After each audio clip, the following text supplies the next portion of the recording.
第二日，我哋先享用酒店早餐，沿住地鐵坐返福田行商場飲飲食食。當時2025年12月，仲有 Chiikawa Pop Up， 開心滿足返香港。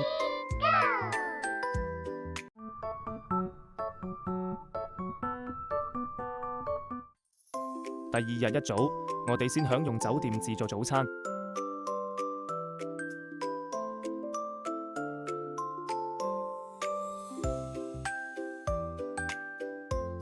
選擇都比較簡單，有炒飯、炒麵。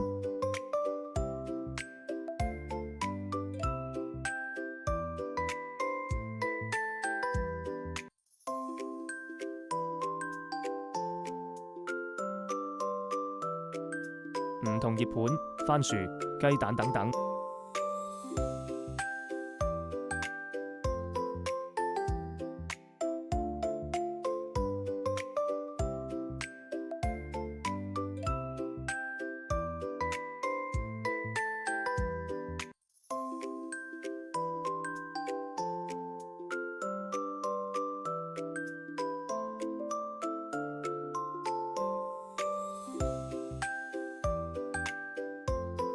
中式類、西式類都有，清清地都唔錯。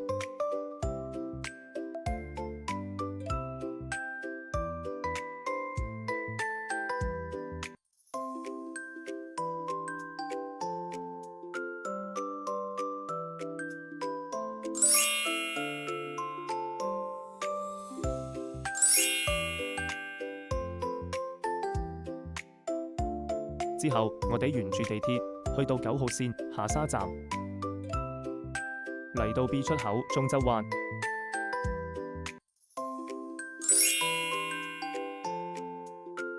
鳥屋書店嚟自日本，深圳分店約2000平方米，係一間集書籍、音樂、咖啡於一體嘅文化空間，有豐富嘅書籍選擇。過萬件文創精品雜貨，仲有舒適閱讀區、咖啡店。最吸引我哋嚟就係呢部 Jump 原畫相卡影印機，即場打印，極具收藏價值正版原畫相卡。午餐我哋就喺商場 B2層揀食一餐。商場其他樓層都有唔同餐廳、咖啡店，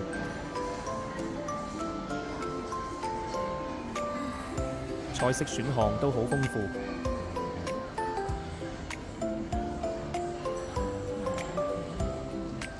仲有間室內釣蝦場，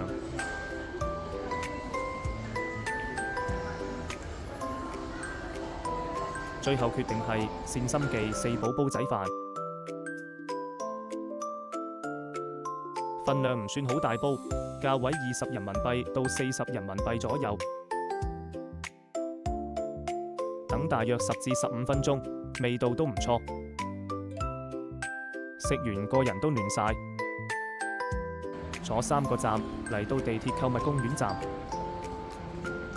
福田星河 Coco Park， 香港人都應該好熟悉。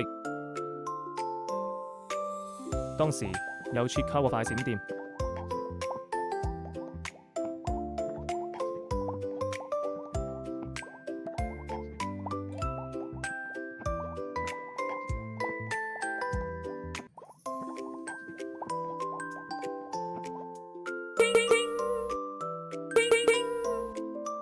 晚餐返到去會展中心站、領展中心城、天怡興，主打皮薄餡多嘅東北手工水餃、蒸餃，人均消費大約60人民幣到100人民幣。蒸餃餡料豐富，食完唔會感覺好大負擔。食飽飽，輕鬆結束深圳2日遊。